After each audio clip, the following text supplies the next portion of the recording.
நாளெல்லாம் ஒருவனுக்கு முன்பாக இருப்பதில்லை. நான் மோசையோடு இருந்தது போல உன்னோடு கூட இருப்பேன். நல்ல கையை தட்டி ஆண்டவரை மகிமைப்படுத்துங்க.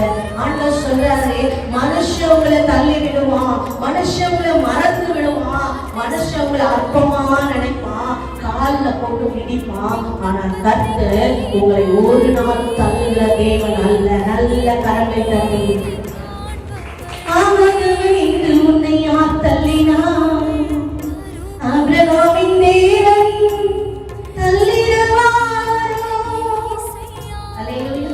நம்ம மனுஷனை தள்ளுவாங்க.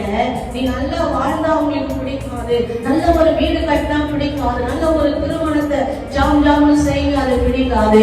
ஆனா கர்த்தர் சொல்றாரு, இஸ்ரவேலை ஆசீர்வதிப்பது கர்த்தருக்கு. நல்ல கை தட்டி